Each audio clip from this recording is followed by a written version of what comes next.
मुख्यमंत्री देवेंद्र फडणवीस यांचा शपथविधी झाला. त्याचबरोबर राष्ट्रवादी काँग्रेसचे अजित पवार असतील किंवा शिवसेनेचे एकनाथ शिंदे असतील यांचा शपथविधी झाला. त्यानंतर आता जी वेळ येणार आहे ती म्हणजे अन्य मंत्रिपदाची. त्याच मंत्रिपदासाठी आता पिंपरी चिंचवडमधून लॉबिंग सुरू झालेली आपल्याला एकूणच पाहायला मिळत आहे.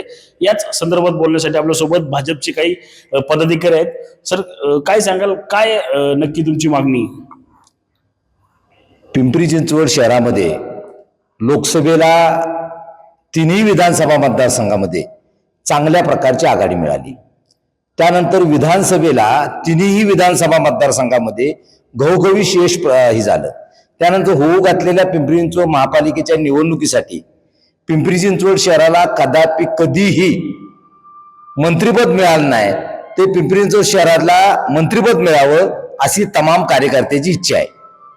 नक्कीच काय सांगाल, कुठल्या आधारावर आणि कशासाठी तुम्हाला पिंपरी चिंचवडला मंत्रिपद आवश्यक वाटतंय? भारतीय जनता पार्टीचे शहराध्यक्ष आमदार शंकरभाऊ जगताप यांच्या मार्गदर्शनाखाली पिंपरी चिंचवड शहरामध्ये तिन्ही आमदार महायुतीचे या ठिकाणी निवडून आलेले आहे. आणि स्वतः शंकरभाऊ जगताप हे महाराष्ट्रामध्ये नंबर 1चं मत घेऊन म्हणजे 2,35,384 मतं त्यांना या ठिकाणी मिळालेली आहे.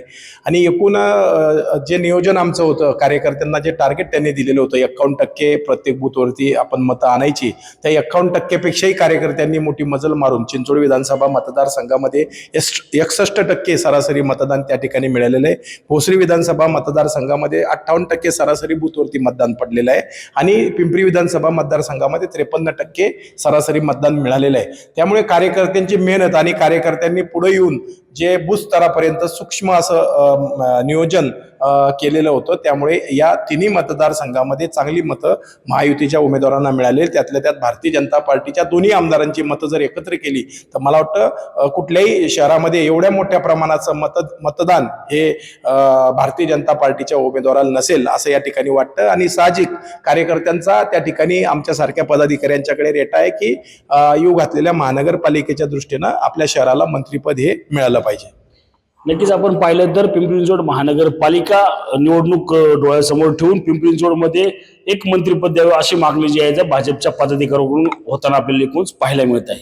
रणजित जाधव, TV9 मराठी, पिंपरी चिंचवड.